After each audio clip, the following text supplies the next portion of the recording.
que nous voyons la gloire de Dieu. Je crois que c'est pour ça que nous sommes là. Et je suis venu espérant aussi que le Seigneur peut prendre entre mes mains les béquilles. Amen. Dieu vous bénisse. Amen. On oblige Jésus à agir. Amen. Parce qu'il est lié à sa parole. Amen. Et il doit nous prouver qu'il reste Seigneur. Et que les béquilles tombent. Amen. Que le nom du Seigneur soit béni. Voilà, nous avons parmi nous, amen, le pasteur Asako de Penja. Amen.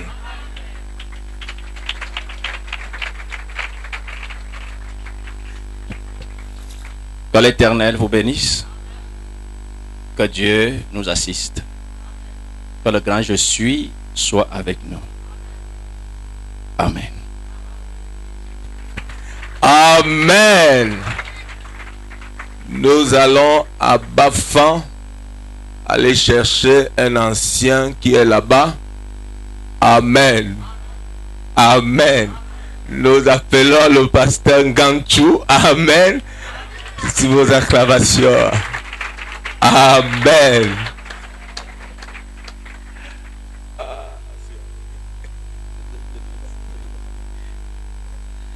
Que Dieu vous bénisse, frères et sœurs. Je suis heureux d'être parmi vous ce soir et de partager ces instants bénis avec le peuple de Dieu. J'espère que ce sera pour nous des grands moments de paix, de grâce et de bénédiction. Que Dieu vous bénisse. Amen. Nous revenons maintenant toujours du côté du centre. Amen. Et nous avons le pasteur Emmanuel. Amen. De Ngomezap. Amen. On est en Ngomezap. Amen.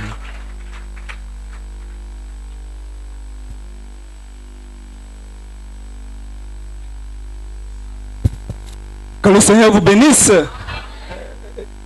Je vous transmets déjà les salutations des bien-aimés de Ngomezap.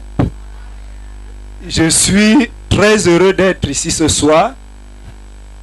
Ce matin, il y a des soeurs qui m'ont demandé des chenilles. Amen. Parce que oncle Chamalera a dit qu'il y a beaucoup de chenilles en Ngomezap.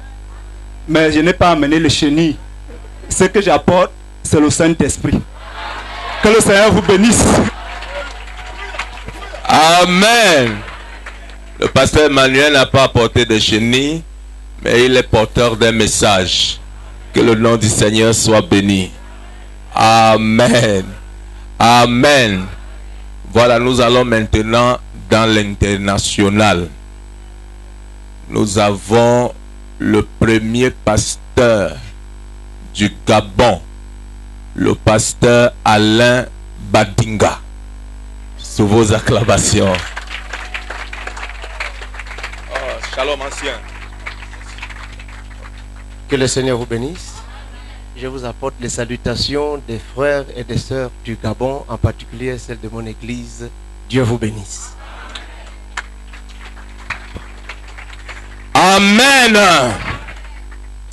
Nous sommes bénis et nous croyons que la vapeur va monter jusqu'à ce que les démons vont s'incliner. Amen. Si un démon m'échappe, faites gaffe. Parce qu'il y a quelqu'un qui est venu du Congo. Le pasteur Iluga Freddy. Amen. On le confond souvent à l'Ifoko.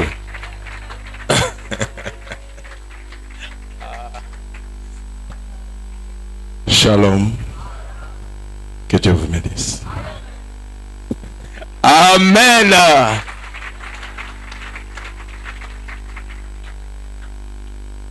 Que Dieu vous bénisse.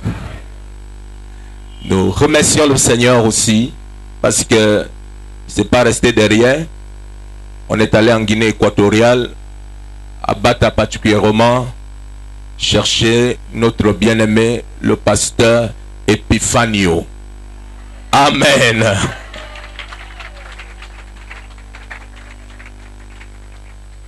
Shalom. Vous allez comprendre comme ça. Parce que, bon, des moments quand je viens d'arriver, le français, ça me fait un peu difficile. Vous savez que comme nous parlons l'espagnol, bon, peut-être demain, ça va venir.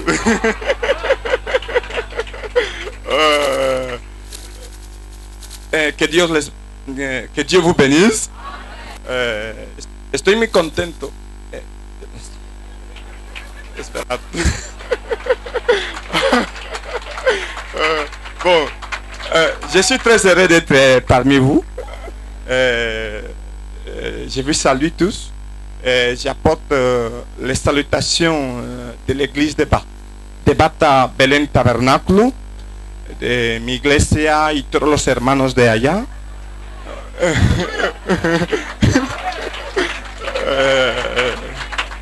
Ok. Que Dios les bendiga. Vous avez compris, que Dieu vous bénisse. Ce qui est sûr, c'est qu'on a compris, que Dieu nous bénisse. Amen. Que Dieu bénisse le pasteur Epiphanio. Je crois que dès demain, il pourra avoir l'interprète. Amen.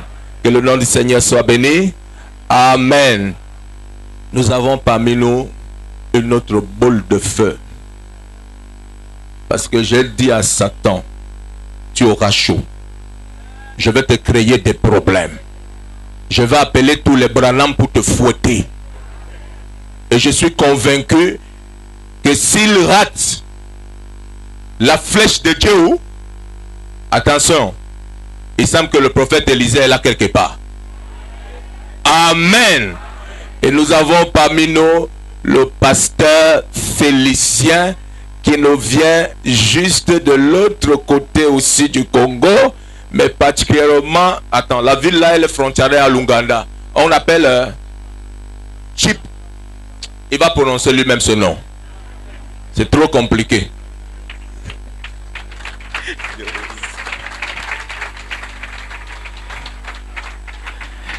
Shalom, peuple de Dieu. Que le Seigneur vous bénisse. Et comme le pasteur vous a dit, je viens réellement du Congo, dans l'île de province, Kasaï occidental, dans la ville de Chikapa. C'est vers la frontière de l'Angola. Je suis au centre-ville, c'est là que je vis. Le peuple de Dieu, mon église, mon épouse, vous ont salué au nom du Seigneur Jésus-Christ. Que le Seigneur vous bénisse. Amen. Voilà, je ne pense pas que j'ai oublié quelqu'un. Sinon, le reste là, c'est l'équipe. Ah, il y a le pasteur. Ok. Il y a également le pasteur Emmanuel Bochoko de Niala, que vous connaissez. Amen. Que nous allons apprécier ici. Amen.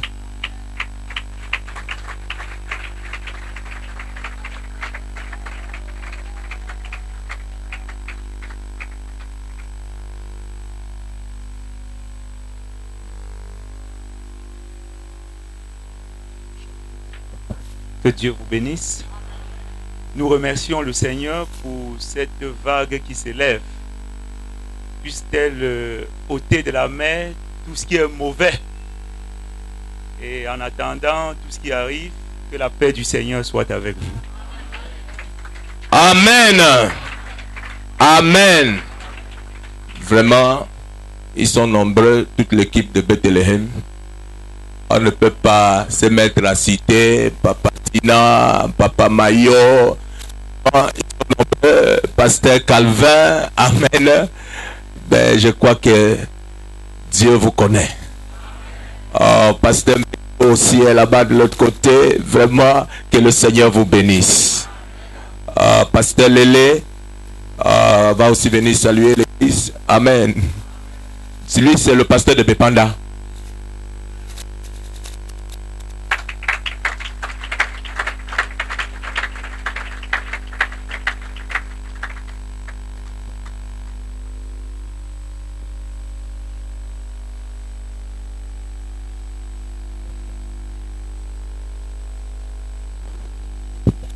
Que le Seigneur vous bénisse.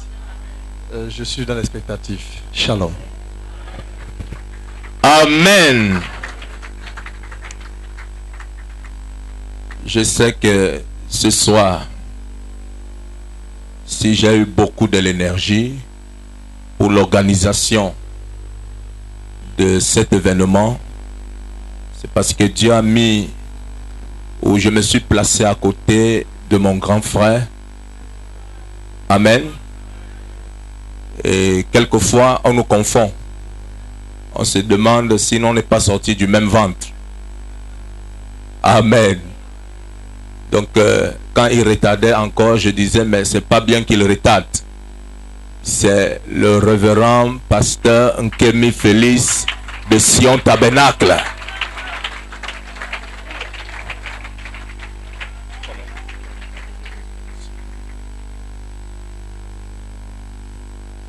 Que le Seigneur vous bénisse.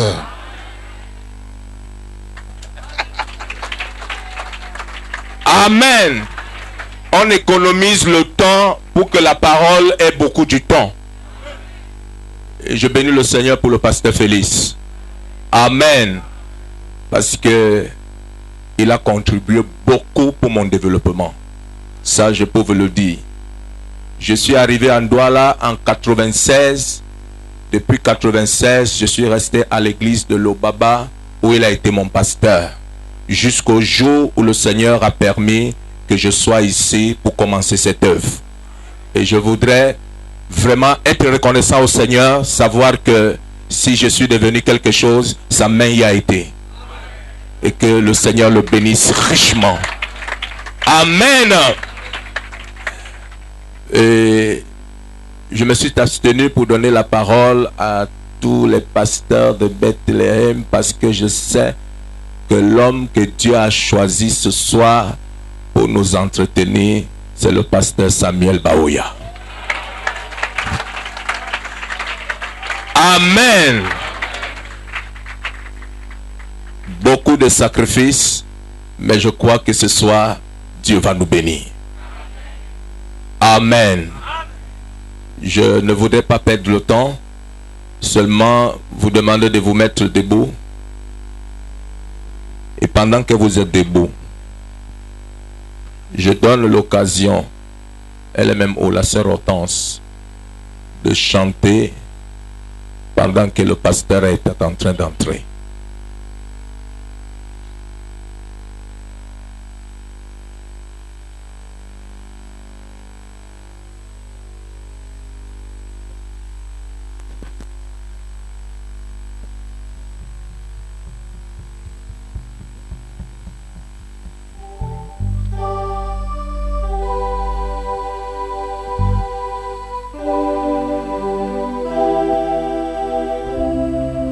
Que le Seigneur vous bénisse.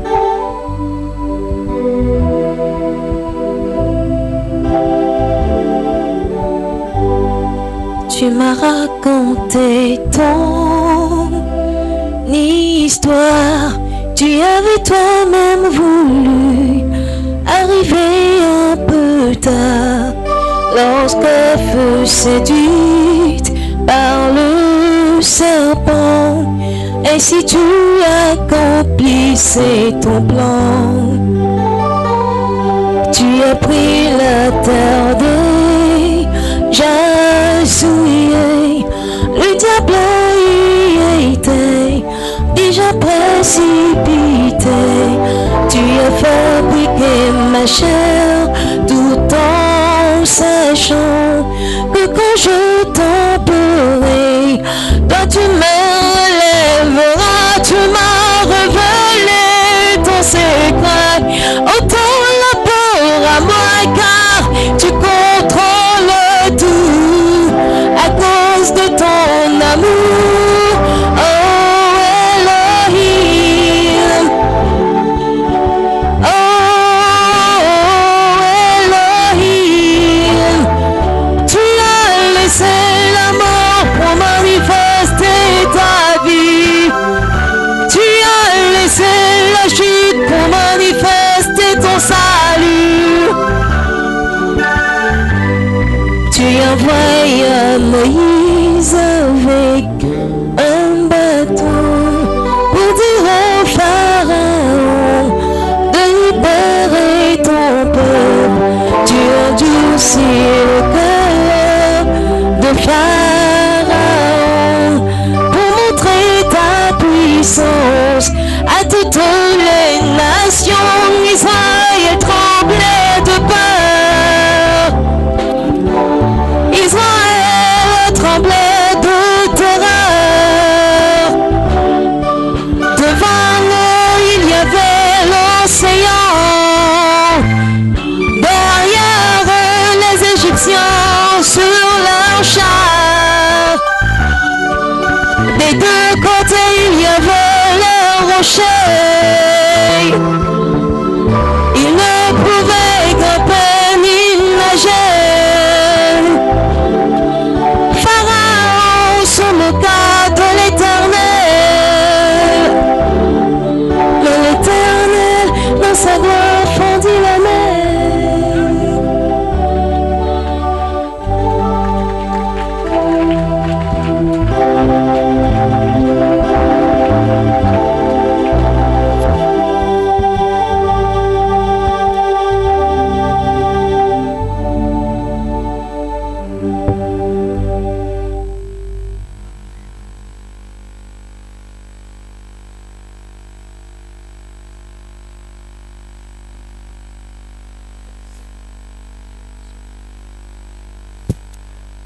Que Dieu vous bénisse, bien-aimés frères et sœurs. J'aimerais d'abord, avec votre permission, saluer mes anciens. Il y a un qui est là. Où est l'autre? Jean-Paul est où? Ce sont les hommes qui m'ont imposé les mains. Alors, il faut leur donner les honneurs qui leur sont dus. Et je voudrais aussi saluer les bien-aimés qui sont venus de l'étranger. Mon ami Alain et tous les autres. Que Dieu vous bénisse. Et il y a beaucoup d'hommes de Dieu réellement ce soir. Je suis très honoré par la grâce de Dieu et par mon bien-aimé frère. Je ne voulais vraiment pas prêcher. Je voulais dire que je voulais assister juste à la réunion des serviteurs. C'est ça qui m'intéresse. Mais il a trop insisté. Et il y avait un programme que j'ai cassé. Bon, parce qu'il fallait honorer la parole de Dieu. Et puis c'est une bonne occasion de retrouvailles. Je lui ai aussi dit que je ne suis pas un prédicateur. Parce que je suis un historien. J'aimerais qu'on chante un chant. Le temps est passé, donc n'ayez pas peur, je ne vais pas prêcher. Je vais juste vous saluer comme quelqu'un nous a fait hier. Où est-il? Ah, nous avons reçu la bénédiction de cet homme de Dieu hier. Alors, il nous dit que c'est juste une petite salutation, mais c'était vraiment la main de Dieu derrière lui. Que Dieu vous bénisse. Comme le pasteur l'a dit, je suis accompagné de plein de frères, je ne sais pas, il y a même des gens dehors. Je ne peux pas les voir tous. Et que Dieu les bénisse. J'ai pensé...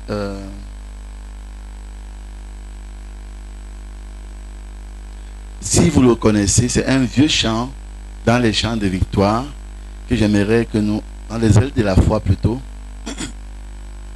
si on peut m'accompagner à le chanter un peu avant que nous lisions la parole de Dieu. Il dit, redites-moi l'histoire de l'amour de Jésus. Quels sont ceux qui le connaissent? Ok.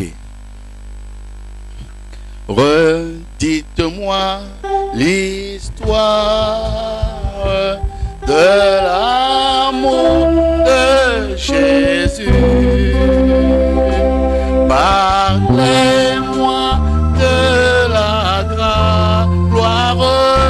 qu'il promet aux élus.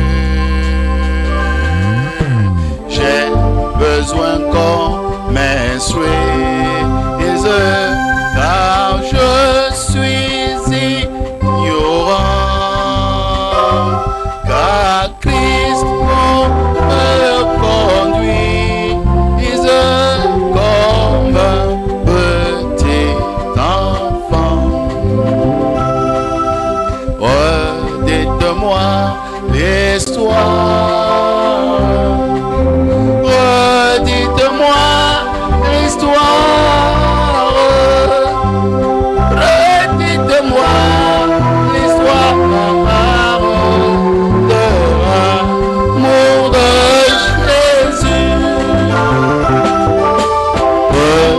Redites-moi l'histoire de la crèche à la croix. Éveillez ma mémoire. Ma mémoire. Oublieuse parfois. Oublieuse. Ah, cette histoire si belle. Cette histoire. Dites-la simplement. Dites-la simplement. Elle est toujours nouvelle. Elle est toujours nouvelle. Répétez-la souvent.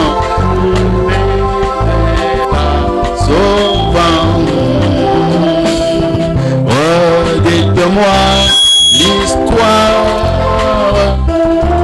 Redites-moi l'histoire. Redites-moi l'histoire de l'amour de Jésus. Redites-moi l'histoire. Redites-moi de mon divin sauveur. De mon divin sauveur. C'est lui dans la victoire. C'est lui dans la victoire. Affranchir le pécheur. Affranchir le pécheur. Ce glorieux message. Ce glorieux message. Oh, redites-le-moi. Oh, redites-le. Lorsque je perds courage, lorsque je perds courage, lorsque faiblit ma foi, lorsque faiblit ma foi, redites-moi l'histoire, redites-moi l'histoire, redites-moi l'histoire de l'amour de Yvonne, s'il vous plaît, redites-moi, redites-moi l'histoire. Quand le monde trompe, le monde trompe, me vend sa vaine gloire, me vend sa vaine, au prix de mon bonheur, au prix de mon bonheur, et quand loin de la terre, et quand loin de la terre, je prendrai mon essor, je prendrai quand ferme la paupière, quand ferme la paupière, que je l'entends encore. De moi l'histoire, dites-moi l'histoire, dites-moi l'histoire de l'amour de Jésus. Redites-moi l'histoire, redites-la moi. Redites-moi l'histoire. Redites-moi l'histoire. Redites-moi l'histoire de l'amour de Jésus. Acclamons pour le Seigneur. Comme le Dieu, tu peux prier pour nous si tu veux. Nous prions s'il vous plaît. Précieux Jésus, notre Seigneur bien-aimé, chaque fois que nous entendons ton nom et qu'il retentit dans nos cœurs, ces cœurs bondissent de joie parce que nous savons ce que tu as fait pour nous. Tu es monté sur le calvaire. Tu as porté sur toi, ô Dieu, nos iniquités, nos infirmités et nos maladies.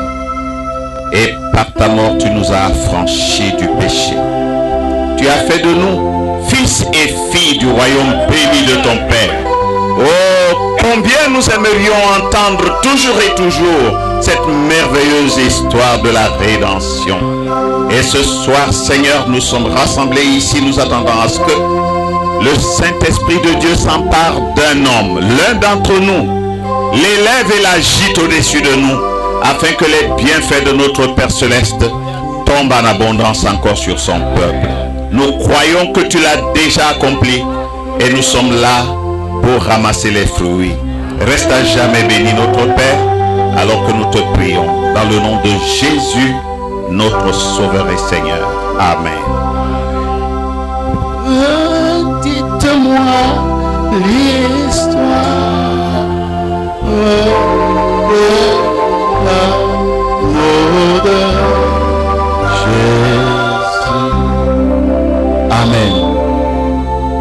du Seigneur soit béni. Je suis entier dans la prière que mon frère a adressée. Réellement, ça fait donne des émotions. Amen. Lisons donc cette parole par laquelle Dieu nous a créés. Genèse chapitre 1 verset 26.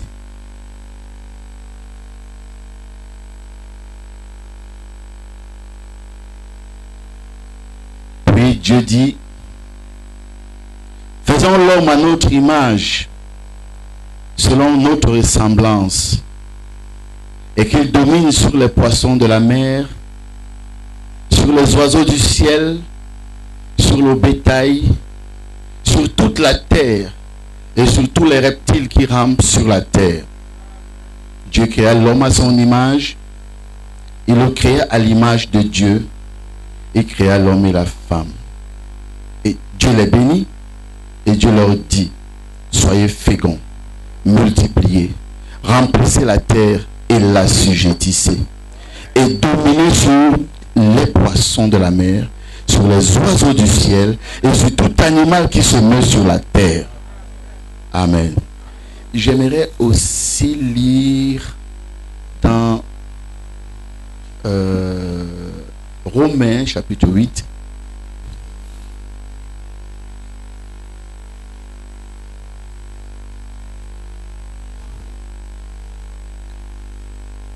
Romains chapitre 8.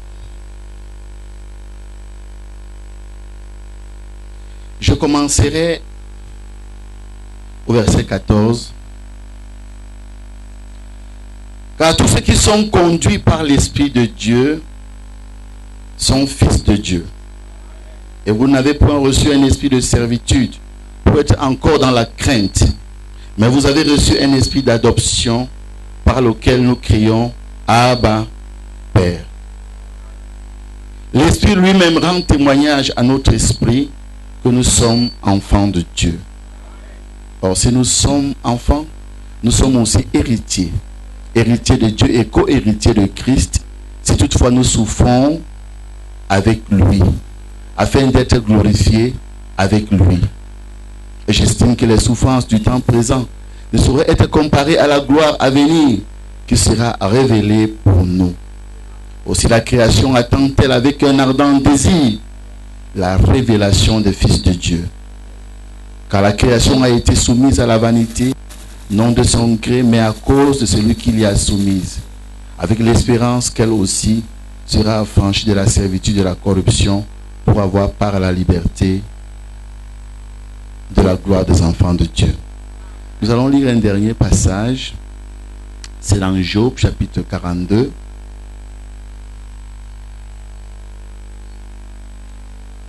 Job chapitre 42 et le verset 10 plutôt, c'est un verset que j'ai utilisé ici aussi.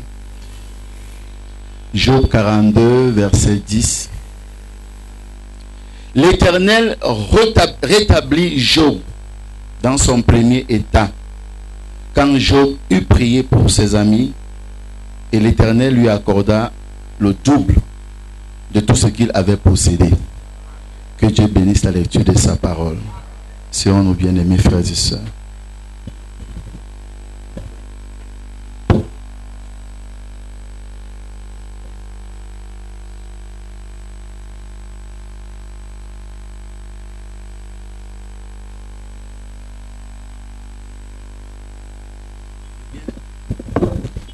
Mes frères et sœurs, nous avons 20 heures, presque 20 20h15, donc je ne pourrais pas prêcher, car sinon, si on vous libère ici tard, vous risquez de ne pas revenir demain. Donc je vais juste une introduction pour un résumé, n'est-ce pas, de ma pensée, en fait pas de ma pensée, de la parole que j'ai eu à cœur. Et réellement, nous sommes vraiment heureux d'être enfants de Dieu. Amen. J'ai toujours un chant que j'aime chanter chez moi, je suis enfant de Dieu. Et je dis aux gens que quand je dis je suis enfant de Dieu, oh frère Paul, Dieu te bénisse. Alors, ça, tout le monde chantait facilement. Mais si je suis enfant de Dieu, frère, c'est que je suis un Dieu, n'est-ce pas? Absolument, puisqu'il ne peut pas être un enfant de Dieu et être un chien. Voilà donc, c'est pour cela que nous aimons la parole de Dieu. Ici, nous avons lu ce passage où le Seigneur nous dit, la Bible nous dit, Dieu dit, faisons l'homme à notre image et selon notre ressemblance. Amen. Je ne vais pas enseigner, bien aimé, parce que je n'enseigne pas dehors. Et ensuite, ça prendrait beaucoup de temps parce qu'habituellement, normalement, je dois prendre 3 heures pour introduction, 4 heures pour développer et 1 heure pour conclure. Comme vous ne pouvez pas supporter, je dis... Alléluia. Ok, nous sommes quand même heureux d'être enfants de Dieu. Et je suis avec le micro, si je vais vraiment me faire un petit dossier là que je ne sais pas comment je vais m'en sortir. Ok. Si je peux réellement, comme les hommes de Dieu l'ont dit avant moi, laisser réellement que la voix de Dieu nous parle. C'est ça le plus important. Amen. Donc lorsque Dieu dit, faisons l'homme à notre image, le thème de la convention, c'est qui suis-je, n'est-ce pas? Pour les fils de Dieu manifestés pour. Faisons l'homme à notre image et selon notre ressemblance.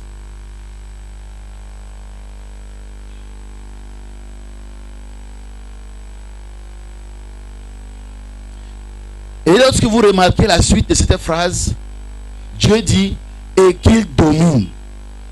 Amen. C'est le premier verbe que Dieu utilise en association avec la création de l'homme. Qu'il domine. Commençant par les poissons, c'est les premières créations, premières créatures si vous voulez, et domine sur les poissons, sur les oiseaux du ciel, sur le bétail sur la terre, sur tous les reptiles qui rampent sur la terre. Dieu créa l'homme à son image. Amen. Il le créa à l'image de Dieu. Il le créa dans une traduction mâle et femelle. Je ne vais pas entrer là-dedans, mais j'aimerais quand même lire quelque chose sur dans les 7 tâches de l'Église, à la page 143, je crois que c'est le 3e paragraphe, où le frère Branham parle des pensées de Dieu. Il dit, les pensées éternelles de Dieu, je vous demande, les pensées de Dieu sont-elles éternelles? Si vous pouvez voir ceci, vous verrez beaucoup de choses. Dieu est immuable dans son essence et dans son comportement. C'est-à-dire que dans sa nature, il ne change pas. Et dans ses actes et sa façon d'agir, il ne change pas. Nous avons déjà étudié cela et nous l'avons prouvé. Dieu est infini dans ses capacités et comme il est Dieu, il est donc omniscient. Et s'il est omniscient, il n'est pas en train d'apprendre, ni même de prendre conseil auprès de lui-même. Pas plus qu'il n'avance en connaissance. S'il peut avancer en connaissance, alors il n'est pas omniscient. Au mieux, on pourrait dire qu'il finira par le devenir. Mais ce n'est pas biblique. Il est omniscient. Il n'a jamais eu une pensée nouvelle sur quoi que ce soit. Parce qu'il a toujours eu toutes ses pensées. Il les aura toujours. Et il connaît la fin dès le commencement. Parce qu'il est Dieu.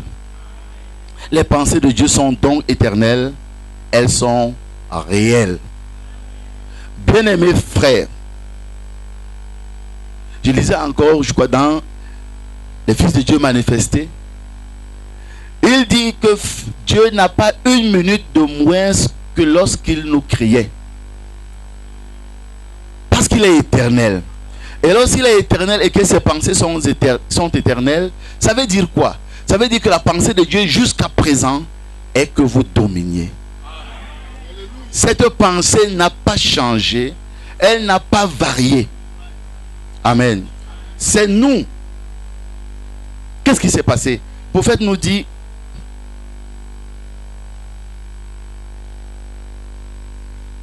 dans ce message, l'attitude,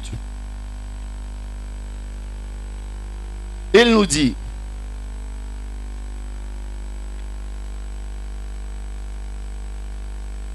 il nous parle, pour gagner du temps, il nous parle de la manière que Dieu s'est manifesté. Il dit le premier homme, c'était Dieu, l'invisible. Un peu comme si on vous demandait qu'est-ce qu'il y a ici sur ce tableau, vous ne verriez rien. Est-ce qu'il y a une crève, frère? Ok. Vous ne verriez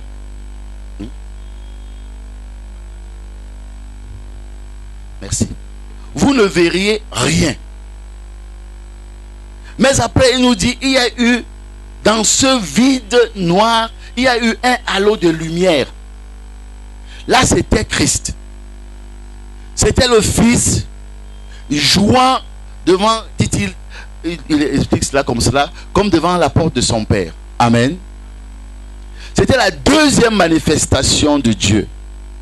C'était le Logos, donc la parole créatrice. C'est cette parole qui s'est manifestée que nous appelons le Fils. Car qu'est-ce que le Fils? C'est celui qui sort de quelqu'un. Et qu'est-ce qui sort de Dieu? C'est sa parole. Il dit la troisième chose.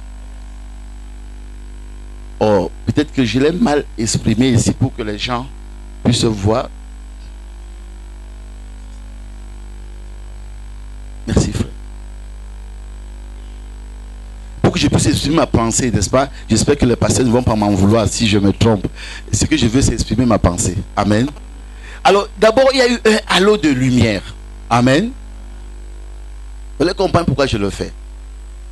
Et il dit, ça c'était Christ. Mais il dit la troisième chose, c'est le paragraphe 16. Voyez-vous, et jusqu'au paragraphe 20, je le résume seulement pour vous. Mais vous avez lu la brochure. C'était un petit nuage blanc. Et ce petit nuage blanc, c'était la troisième chose qui est sortie. Je peux la mettre ici. Vous allez me dire pourquoi je la mets là à l'intérieur. Et il dit que c'est ces nuages blancs également qui étaient devenus l'âme de l'homme. C'est ce que Dieu, lorsqu'il créait l'homme, amen, il nous a créé esprit. Nous n'avions pas de corps. Nous ne pouvions rien faire. Nous étions donc une entité, une personne qui pouvait dominer sur la création de Dieu. Il dit un peu comme le Saint-Esprit domine sur l'église. Mais nous ne pouvons pas communier avec la création. Nous ne pouvions pas passer la tête sur un chevreau ou sur un lion. Non. Nous étions esprits. Cependant, nous dominions comme le Saint-Esprit domine sur l'église. Il nous conduit, on sent sa présence, ainsi de suite. Mais quand le Saint-Esprit veut vraiment être réel pour nous, qu'est-ce qu'il fait? Il s'incarne dans un homme. Alors Dieu donc qui crée l'homme à son image, amen. La Bible dit, il a mis cet esprit, ce nuage blanc dans cet homme-là, et c'est ça qui était devenu l'âme de l'homme. Est-ce que vous me suivez? C'est ça qui est devenu l'âme de l'homme. C'est pourquoi l'homme, ayant l'esprit de Dieu en lui, était un Dieu sur la terre. Amen.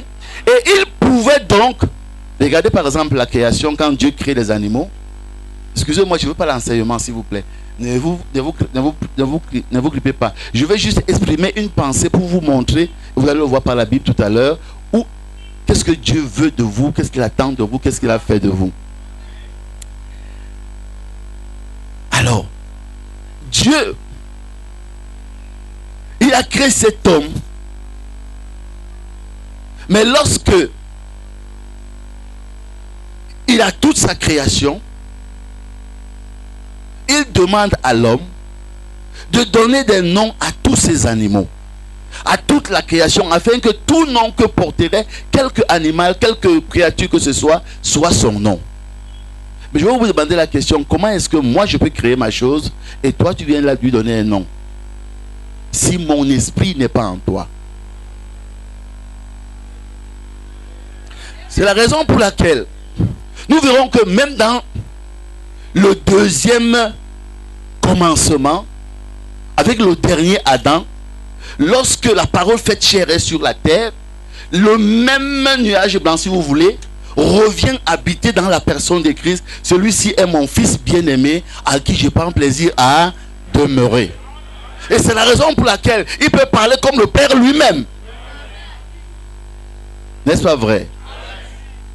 Voilà donc ce que Dieu a fait de nous. Le prophète nous dit donc, j'étais où?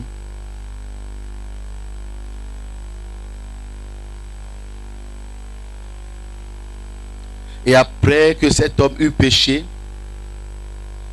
oh là là, il a gâché cette âme. Peut-être que je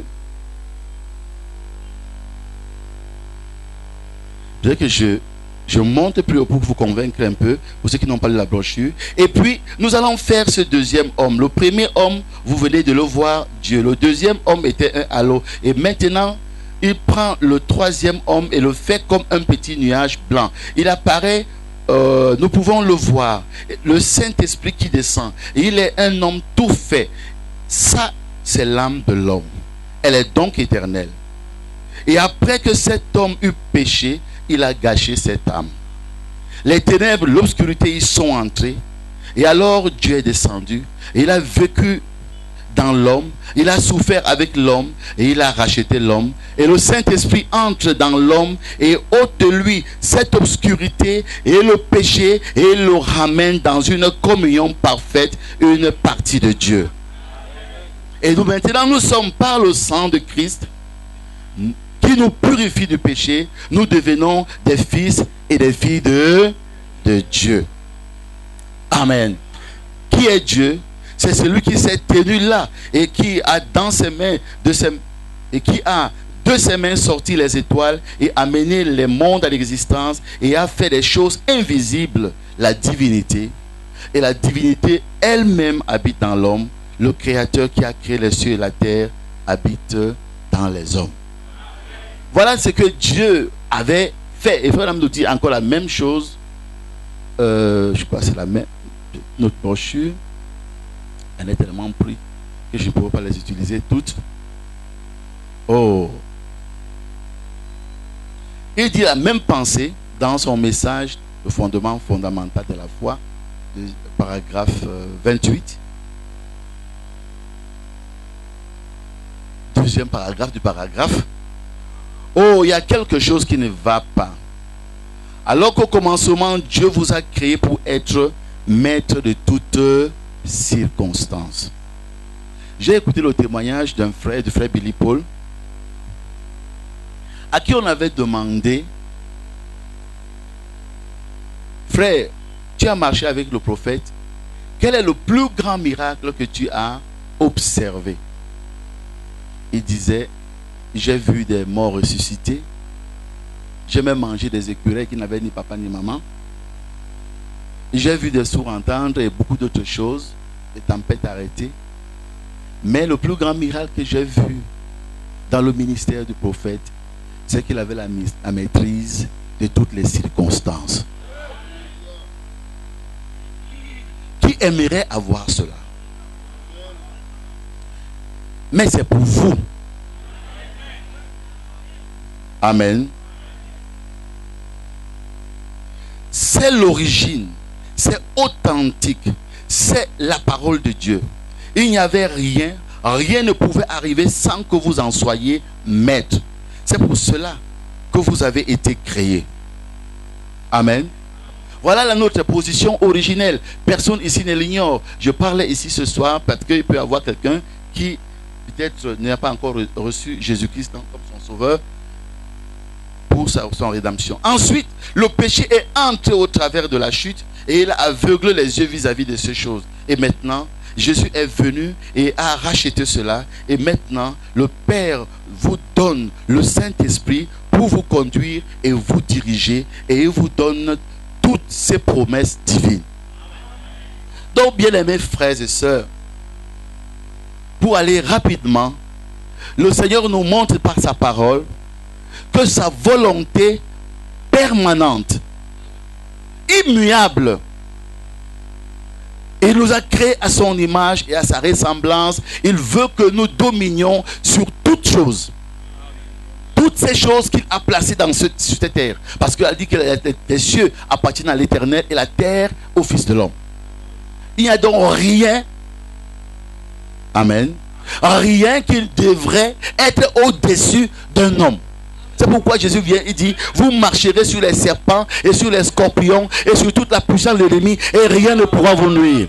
Et Dieu dit encore qu'il nous a placés dans les lieux célestes en Jésus-Christ. Et qu'il a élevé souverainement Christ et il a mis sous Christ toutes les dominations, toutes les autorités, tous les princes, toutes les principautés, tout. Et j'aime souvent commenter, frère, que même si je suis la peau de la plante des pieds du corps de Christ, je suis au-dessus de tout ça. Amen. Bon, il n'y a personne qui peut dire ici que je suis petit. Pour prier pour les malades, il faut le pasteur. Je suis petit. Pour chasser un démon, il faut le faire. Il dit, vous marcherez sur les serpents et sur les scorpions et sur toute la puissance de l'ennemi. Et rien ne pourra vous nuire. Waouh. C'est donc ce que Dieu a décidé avant le commencement. Amen. Je dis avant le commencement, il y a des hommes de Dieu qui vont rentrer dans l'avant le commencement pendant cette retraite. C'est ce qu'il a décidé. Et que nous soyons des maîtres. Mais le péché, et il nous a tout donné. Comme dit Pierre, comme sa divine puissance, nous a donné tout ce qui contribue à la vie et à la piété. Amen. Dieu nous a tout donné. C'était quoi? Le glorieux Saint-Esprit. Cet Esprit de Dieu qui a habité dans l'homme. Et comme nous le savons, le prophète nous a enseigné, l'homme n'a pas été séduit, mais parce que sa femme a péché et qu'il ne pouvait pas laisser sa femme s'en aller seule, alors il a mangé avec elle. Mais réellement, alléluia, c'est vraiment merveilleux. Dieu ayant parlé, et comme sa parole ne peut jamais rentrer à lui sans avoir accompli son effet, est lié à sa parole, et que Adam était même une parole manifestée de Dieu, qu'est-ce que Dieu pouvait faire d'autre? Mais comme il est Dieu, et qu'il connaissait avant le commencement, il avait, amen, immolé un agneau avant la fondation du monde. Et lorsque cette chose-ci arrive, que l'homme tombe dans le péché, amen, Dieu immole un agneau. On ne voit pas quel agneau l'a mollé, mais on sait que il les a revêtus de peau. Mais ces peaux venaient d'où? D'un agneau immolé. Parce que l'agneau même déjà immatériellement fut immolé avant la fondation du monde. Et voilà maintenant que Dieu lui revêt de sa justice. Néanmoins, il les met hors du jardin. Car ces hommes étaient seulement couverts de la justice de Dieu. Mais le péché était en eux. Qui est mécontent que Dieu ait mis les gens hors du jardin? Bon, qui est content? Mais, amen. Parce que si Dieu les avait laissés dans le jardin, avec la sémence du péché en eux, qu'est-ce que ça serait devenu? Vivre éternellement dans le péché? L'Éden de Satan bien-aimé. Voyez-vous, Dieu les a mis hors, dans son amour, hors du jardin parce qu'il y avait un rédempteur qui allait venir. Amen. Pour faire l'expiation. Mais les hommes, à cette époque-là, Adam et Ève, comme aujourd'hui, les hommes ont la même nature. Toujours chercher à se couvrir dans beaucoup de choses. Se couvrir dans les religions, se couvrir dans les loges, se couvrir dans les pratiques, se couvrir dans de bonnes œuvres, espérant qu'avec cela, ils pourront retrouver la faveur de Dieu. La faveur de Dieu, nous ne la retrouvons qu'au travers du sang de Jésus. Car sans effusion de sang, il n'y a pas d'expiation pour le péché. Bien-aimés frères, c'est là où nous tous, nous devons passer si nous voulons retrouver notre position. Et la Bible nous dit que lorsque l'homme a péché, Dieu est venu lui-même dans la chair humaine, il a vécu, il a souffert et il a versé son sang afin que vous et moi, nous soyons rachetés par ce sang. La Bible dit que la justice de Dieu est devenue nôtre parce que lui, il a été fait pécher. N'est-ce pas vrai? Il a été fait pécher pour que nous ne soyons justice de Dieu. Et la Bible dit donc, qui condamnera les élus? Le frère Ganchi nous avait lu une traduction biblique un jour, quand j'étais jeune pasteur à Yaoundé. Qui condamnera les élus? C'est Dieu qui dit que nous sommes justes. Si donc Dieu dit que toi tu es juste, non seulement personne ne peut te condamner, mais toi aussi tu es un opposant quand tu te condamnes toi-même. Que toutes tes paroles d'homme soient reconnues comme et celles de Dieu c'est pour vous tous qui avez reçu le Seigneur Jésus-Christ. Vous êtes la justice de Dieu. Je ne suis pas en train de sanctifier des mauvais comportements, mais Dieu regarde à la sémence pendant que les hommes regardent aux actes. Mais je n'entre pas dans tout cela, bien-aimé. Que le Seigneur vous bénisse. Donc, frère, je vous ai promis que je serai très bref, je dis à la fin. Amen. L'homme donc a péché et il a gâché sa communion avec Dieu. Là où il était réellement en communion et il vivait en syntonisation avec Dieu. C'est le prophète qui utilise ces termes-là. Syntonisation veut dire quoi? Par exemple, si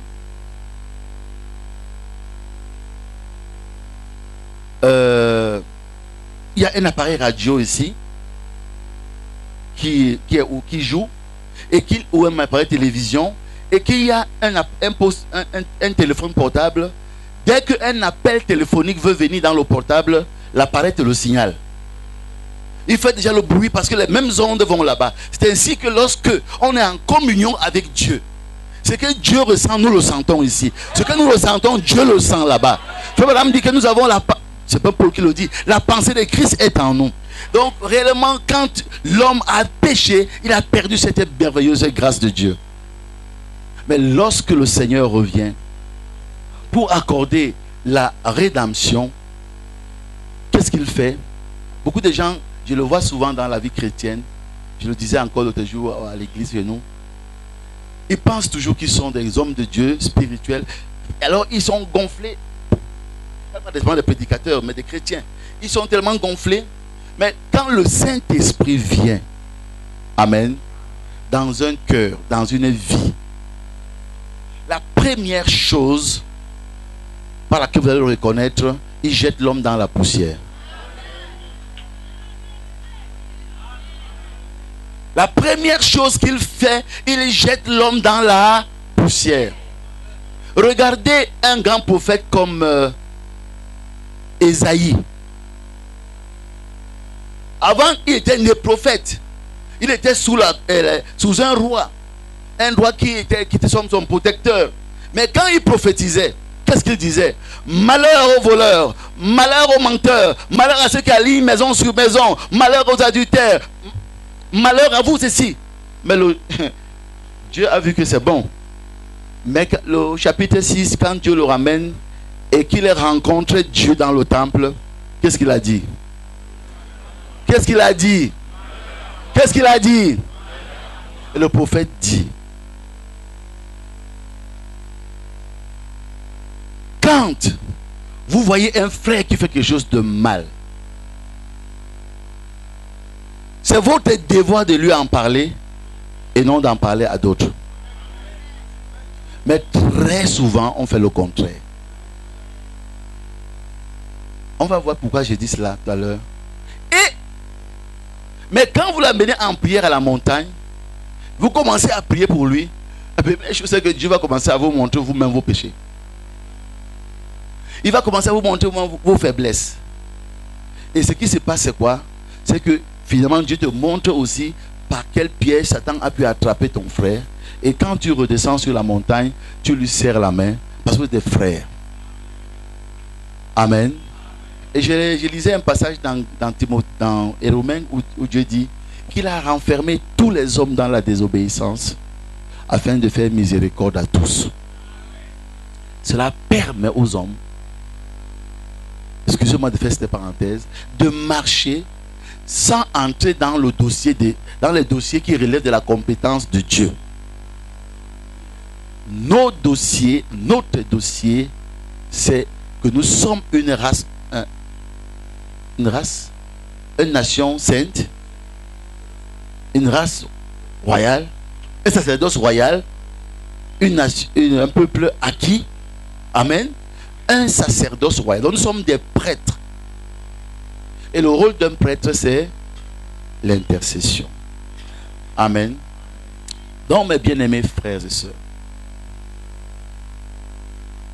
la création tout entière soupire et attend le moment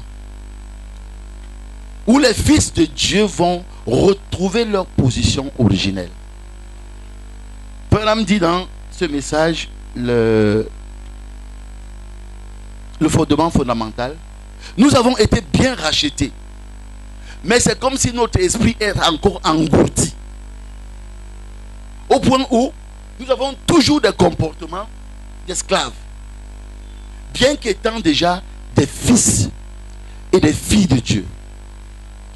Nous n'arrivons pas à prendre l'autorité pour réclamer ce qui est en nous. Nous sommes là un peu comme cette histoire du corbeau qu'on avait attaché sur une corde. Et à un moment donné, on a coupé la corde. Mais tellement il a tourné autour à cause de la corde que c'est resté même dans son subconscient. Il continuait à tourner. Vous avez vu par exemple dans les cirques. Il n'y a plus de cirques qui viennent au Cameroun. Avant, quand les cirques venaient, nous on était jeunes. Beaucoup des enfants ici ne connaissent pas ce que c'est. Vous voyez un petit enfant qui conduisait un éléphant. Partout où il part, l'éléphant le suit. Mais comment on fait pour arriver à ça? Quand l'éléphant est encore tout petit, on lui met un câble en fer autour du cou. Et on l'attache. Chaque fois qu'il veut faire un mouvement, vous me suivez? Ça le blesse, ça le fait mal. Chaque fois, on fait ça exprès. Finalement, ça va jusque dans son subconscient. Après, maintenant, quand on se rend compte qu'il obéit au câble, on lui le détacher, il grandit. Mais on lui met, même quand on met une corde autour du cou, dès qu'un enfant touche la corde, il pense que c'est encore le câble. Il suit l'enfant gentiment. Et c'est ainsi que Satan a réussi à formater, à pervertir l'être humain au point où aujourd'hui on continue à croire à toutes les occasions qu'on est encore sous l'esclavage, alors que la loi de l'esprit de vie qui est dans le Christ Jésus nous a affranchis de la loi du péché et de la mort. Bien-aimés frères, j'ai pris des notes, je ne peux pas les lire parce que si je commence à les lire, je vais être long. C'est pourquoi je parle ainsi. Nous devons donc revenir à cette... Et qu'est-ce que Dieu dit? Il envoya sa parole et les guérit. Si Dieu envoie sa parole aujourd'hui, Christ est venu, bien évidemment, pour l'église tout entière. Il a fait son œuvre. Et en cette fin des temps, Dieu nous a envoyé son prophète. Amen. pour nous ramener à la chose véritable. Et c'est la raison pour laquelle le prophète dit beaucoup de choses ici.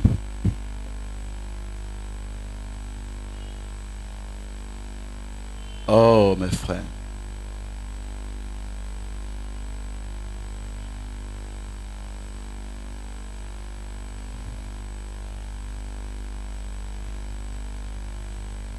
Excusez-moi.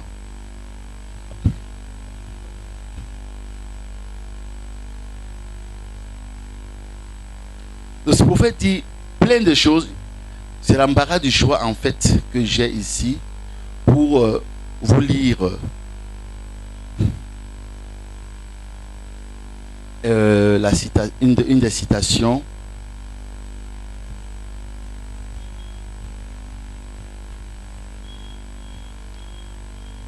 Bien, je crains que l'Église n'ignore son autorité. Je crains que les hommes nés du Saint-Esprit ne soient inconscients de leur autorité. C'est le paragraphe 12 de l'attitude de qui est Dieu. Là où l'autorité que Dieu a donnée à son Église, je te donnerai les clés du royaume. Tout ce que vous lierez sur la terre sera lié dans le ciel. Tout ce que vous délierez sera délié. Je vous donne le pouvoir sur les serpents et sur toutes sortes de maladies. Oh, surtout, rien ne vous fera du mal. Exercez votre foi. Déliez-la. Laissez Dieu agir à sa manière. Dieu vous accordera la chose. Amen. Dieu vous accordera la chose. Bien-aimés frères et sœurs, si nous étions donc des fils de Dieu au commencement, nous le sommes toujours aujourd'hui. Le prophète nous enseigne que Dieu, par la rédemption, n'a pas fait de nous des fils de Dieu. Mais il nous a rétablis comme fils de Dieu. Il nous connaissait déjà, et lorsque sa parole a été entendue par nos oreilles spirituelles, notre théophanie a reconnu cela et nous sommes revenus à notre maître, à notre Seigneur. Maintenant, frères,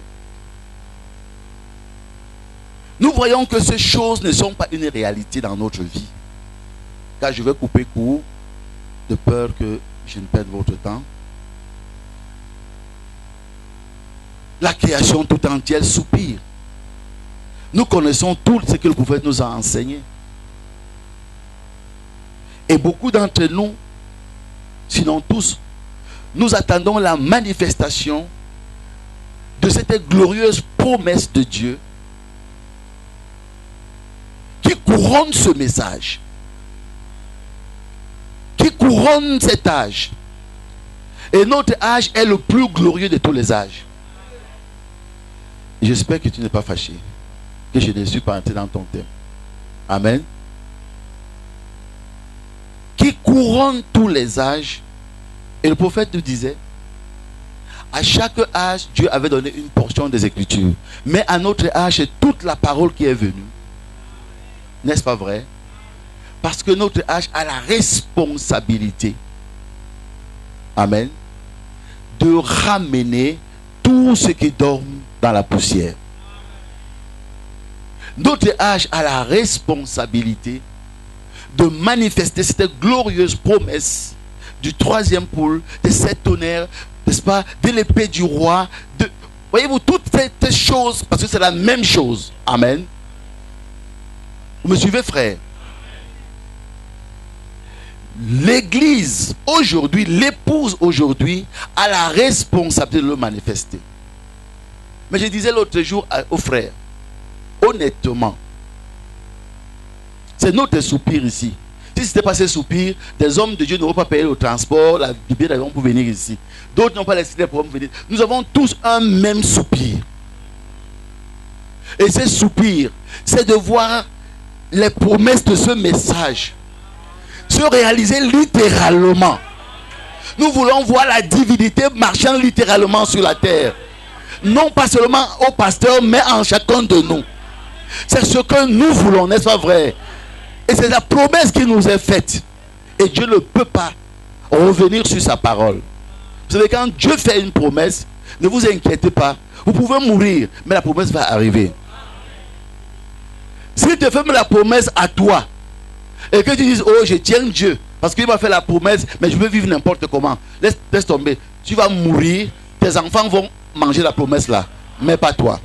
Mais si tu restes dans le droit chemin, tu mangeras les meilleures productions du pays. C'est ce que la bouche de Dieu dit dans Ésaïe 1. Donc, bien-aimés frères, on ne peut donc pas tenir Dieu en otage. On ne peut pas domestiquer Dieu. Alléluia. Quand il parle, sa parole est oui et amen. Et elle est éternelle. Mais je disais donc, frère, parce que je veux m'arrêter à cause du temps. Pourquoi est-ce que ces choses ne sont pas une réalité parmi nous? Un homme de Dieu a dit dans sa prière ou dans son tout à l'heure ici quelque chose qui était très édifiant dans ce sens. Pourquoi ces choses n'arrivent donc pas? C'est la raison pour laquelle j'ai lu un passage dans Job. Job chapitre 42, verset 10. Amen. Dans Job chapitre 42, verset 10, la Bible dit: et Dieu rétablit Job dans son premier état. Nous connaissons tous l'histoire de Job.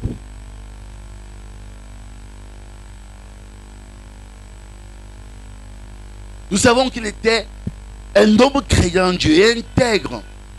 C'est un peu le type de l'épouse ici.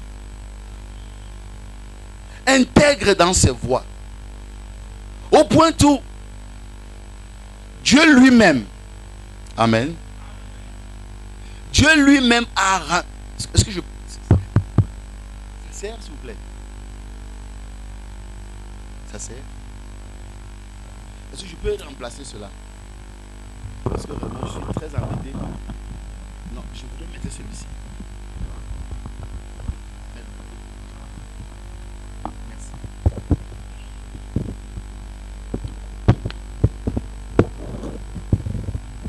Merci.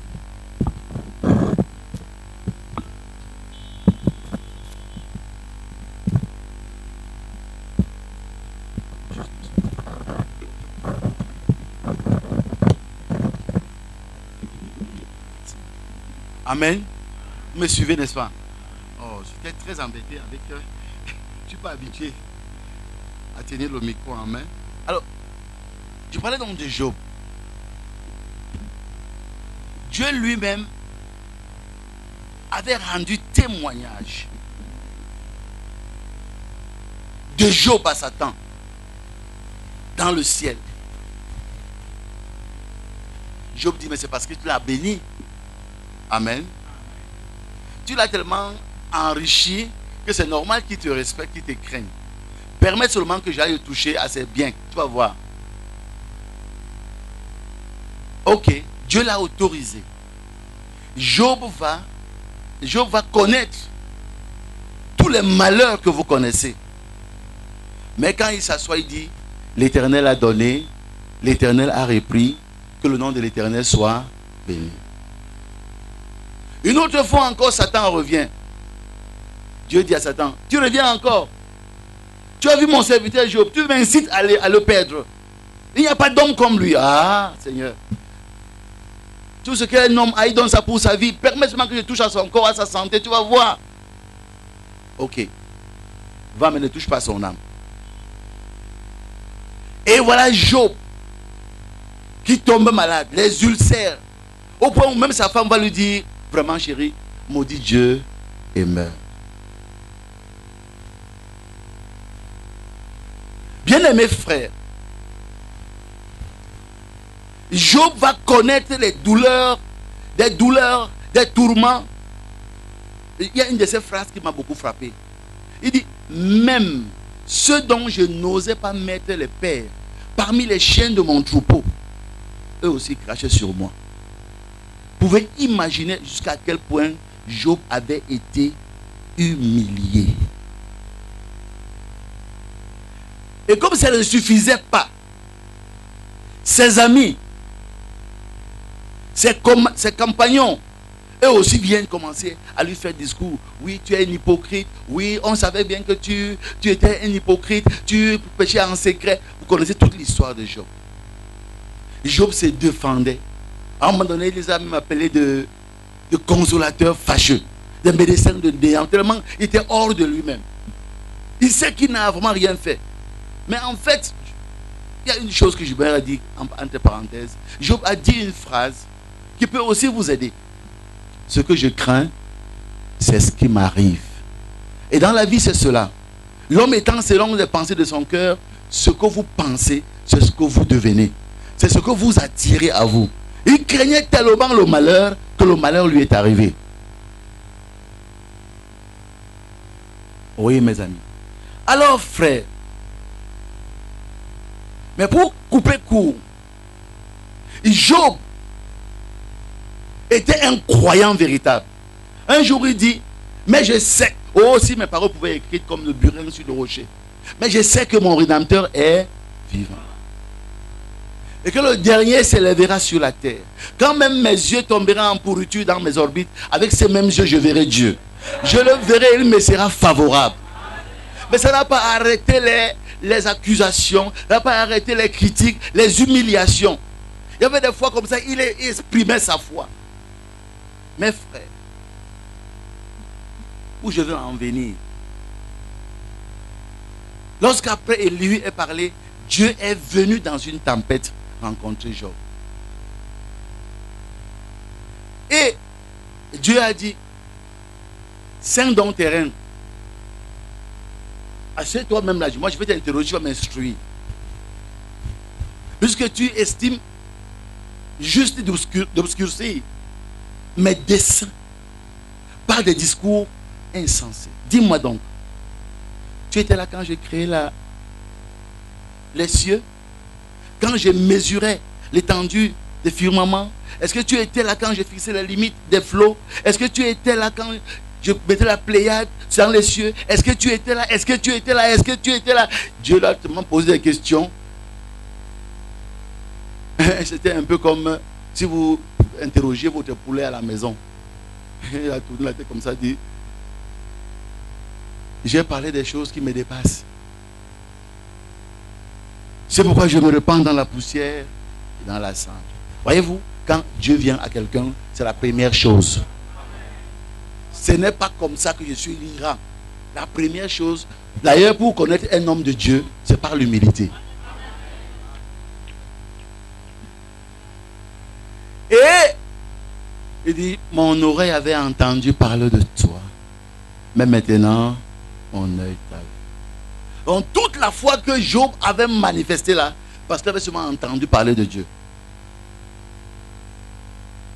Frère, après cela, il était temps que Dieu le rétablisse. Mais voilà où mon propos vient, frère, pasteur. Il dit, et j'aimerais vous le lire afin que ça reste dans les esprits.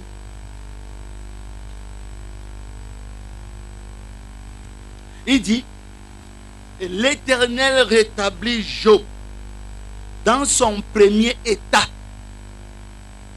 Quand Job eut prié pour ses amis. Amen. C'est quand Job eut prié pour ses amis. Et l'Éternel lui accorda donc le double de ce qu'il avait possédé. Quand Job eut prié pour ceux qui se sont moqués de lui, pour ceux qui l'ont humilié, pour ceux qui l'ont heurté, pour ceux qui ont déchiré son nom partout dans le pays. Et vous savez combien ça crée de l'amertume. Lorsque tu entends que Frère Baouya parler de toi, mais dès que tu le rencontres, si tu avais les flammes de feu dans les yeux, tu lui en enverrais quelques-unes. N'est-ce pas vrai? C'est pas ça? Mais c'est ce que Dieu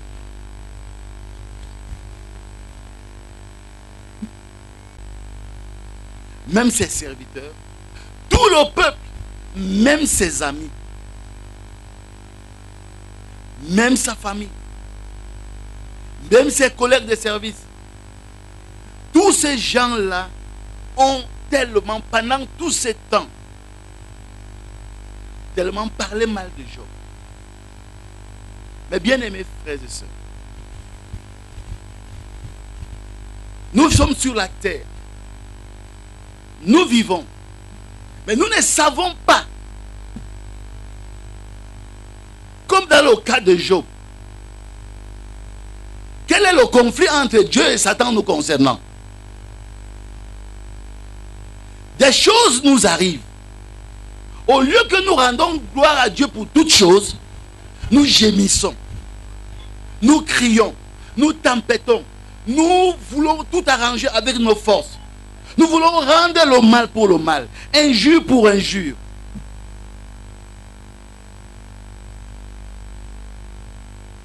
Et parfois Dieu peut permettre même que nous soyons au courant de beaucoup de choses nous concernant. Que nous savons bien fausses. Mais vous ne pouvez prouver rien. C'est comme ça. Et ce que je dis là est valable pour chacun des chrétiens ici. Parce que je sais que tout enfant qui vient à Dieu passe par ce chemin.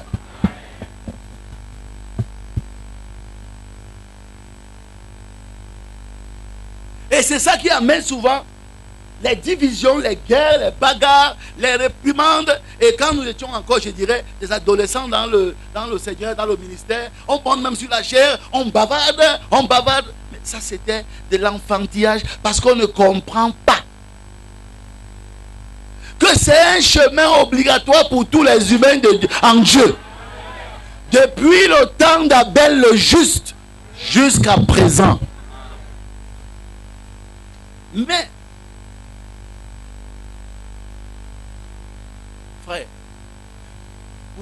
j'ai beaucoup de citations que j'ai gardées ici, mais le temps me manquerait pour les lire, pour appuyer cela. Frère Madame dit,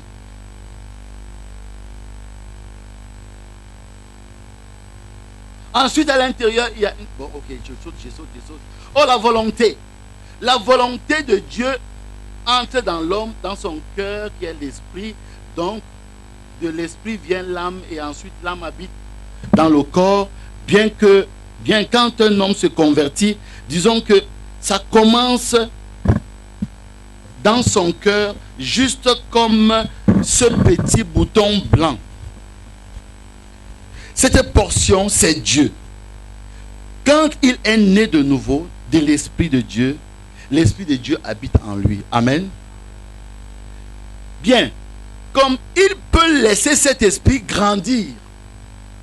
Dites grandir. Vous pouvez laisser l'Esprit de Dieu grandir en vous. Si le prophète le dit, ça veut aussi que vous pouvez l'étouffer. Amen. Parce que la Bible a dit, je l'ai lu tout à l'heure dans Romains, ceux qui sont conduits par l'Esprit de Dieu sont fils de Dieu. Regardez la phrase. Elle ne dit pas que les fils de Dieu sont conduits par l'Esprit de Dieu. Mais c'est ceux qui sont conduits par l'Esprit de Dieu qui sont fils de Dieu. Ça veut dire quoi? Ça nous amène à l'adoption. Parce que tu peux être un fils de Dieu, mais tu es un désobéissant. Tu fais ce que tu veux, on dit ceci, tu fais autre chose. Les disciples disent ceci, tu fais autre chose. On prête telle chose, tu fais autre chose. Tu as ton ego trop fort. Plus fort que la parole de Dieu même. Tu es un chrétien. Tu es un enfant de Dieu. Dieu ne s'en repentira point, il t'a engendré, c'est fini. Mais quant à l'adoption, quant au positionnement, eh bien, mon ami, tu vas attendre longtemps. Alors, frère, il dit donc que on peut donc laisser cet esprit grandir. Amen. Quand il grandit donc, et ôter toutes les racines d'amertume. Amen. Et frayer de nouveau en lui une voie pour Dieu. Il peut retourner dans la même condition qu'il était quand il était dans le jardin d'Éden. Amen. Jésus a dit, en vérité, Marc 11, 26, 24, en vérité, je vous le dis, si vous dites à cette montagne, ôte-toi de là, et si vous ne doutez point en votre cœur, mais croyez que ce que vous avez dit arrivera, vous le verrez s'accomplir. Cela le rend de nouveau suprême. Cela le ramène à sa condition, à cette condition. Oh frère, je serai responsable devant Dieu et même hypocrite. Car si je commence à prêcher sur ces choses merveilleuses, sans m'arrêter sur ceci, je sais que beaucoup d'hommes de Dieu vont vous dire cela. Et vous-même, vous le connaissez même déjà. Mais il y a une chose ici qu'il a dite, qui revient à ce que je viens de dire sur Job. Et laissez qu'il ôte toutes les racines. Oh!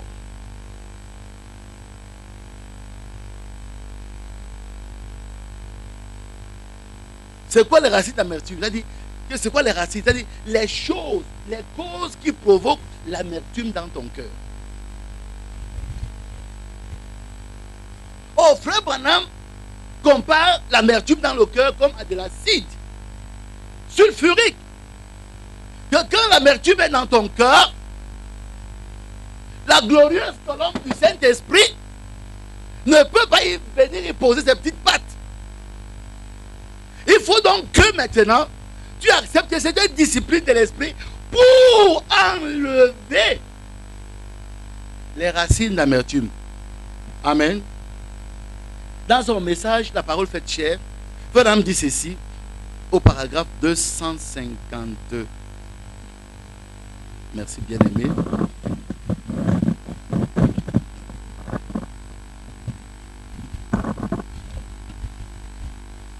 Il dit en 115, l'aimez-vous? L'assemblée dit Amen. Écoutez mes amis chrétiens, s'il y a quelque chose dans votre cœur contre quelqu'un, Amen, allez vers lui maintenant et réconciliez-vous.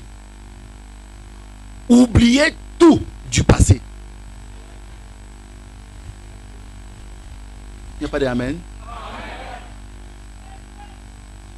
Si vous avez une vie de haut et de bas, rappelez-vous que quelque chose est entré dans ce cœur. Quelque chose s'est infiltré dans ses pensées. Qui que ce soit votre ennemi, aimez-le. Il est plus facile de dire qu'on aime les ennemis, c'est-à-dire les voisins ou bien les gens qu'on ne connaît pas. Mais quand il s'agit des membres de notre famille, quand il s'agit de membres de l'église, ah non, non, non, non, non, non, non. Il m'a fait ça alors qu'il connaît. Pire encore quand c'est un prédicateur qui t'a offensé. Ah non, non, non, non, non. Et puis il y a même des frères et des sœurs qui se fâchent parce que quelqu'un d'autre a péché contre Dieu. Et il se met à en parler partout.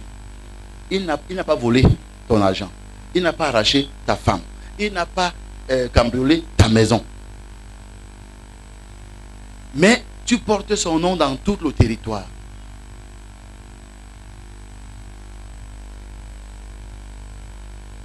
Tu te mets dans une condition, c'est-à-dire un péché gratuit.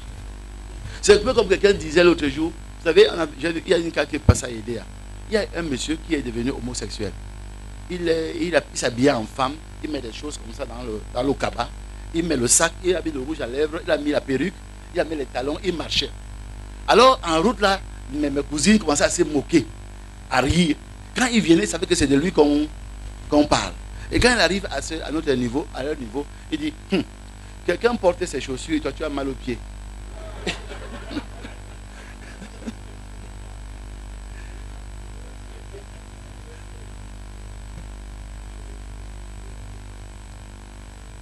Qui que ce soit votre ennemi, aimez-le. Aimez-le. Peu importe ce qui s'est passé, oubliez ça. Après tout, vous êtes dans un champ où pousse aussi l'ivraie, on le constate. Mais nous devons pousser tous les deux ensemble, nous devons pousser ensemble. Amen. Et il continue, j'ai lu d'autres encore, oui, il dit, soyez bons les uns envers les autres. Soyez bons envers vos ennemis. Aimez tout le monde. Peu importe ce qu'ils ont fait, aimez-les. Malgré tout, Et ici, ça vous est impossible, mon frère, ma soeur. Alors, s'il y a quelque temps où vous avez besoin à l'hôtel, c'est maintenant. Quand vous pouvez revenir, créer. J'ai reconnu l'autre jour qu'un esprit égoïste était venu sur moi et qui disait, cet homme est dans l'erreur. Je devais le lui dire. C'est faux. C'est Dieu est celui qui le fera. Amen. Ce n'est pas, ça ne me regarde pas. Ce qui me regarde, c'est de prêcher l'évangile et d'aimer tout le monde. Et de persévérer et d'aimer mes ennemis comme Jésus-Christ m'a aimé quand j'étais son ennemi. C'est exact.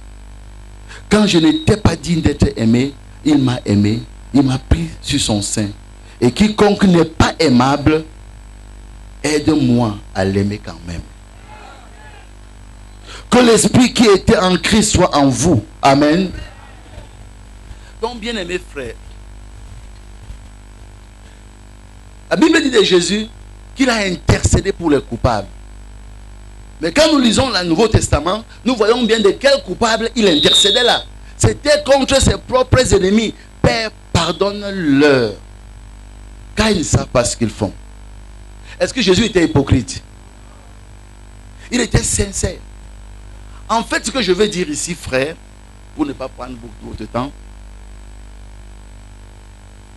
c'est que aussi longtemps que l'amertume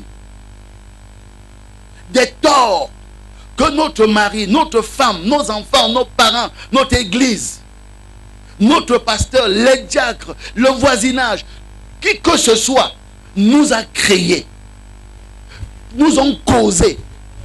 Tant que tous ces torts-là, qui ont provoqué des racines d'amertume, tant que le Saint-Esprit n'aura pas, par une discipline, enlevé cela, et que vous acceptiez d'aimer quand même ces gens-là, mes frères, la création aura beau attendre, ce sera peut-être d'autres, mais pas vous. Parce que seul l'amour parfait, on ne pourra pas. Donc c'est ça le test.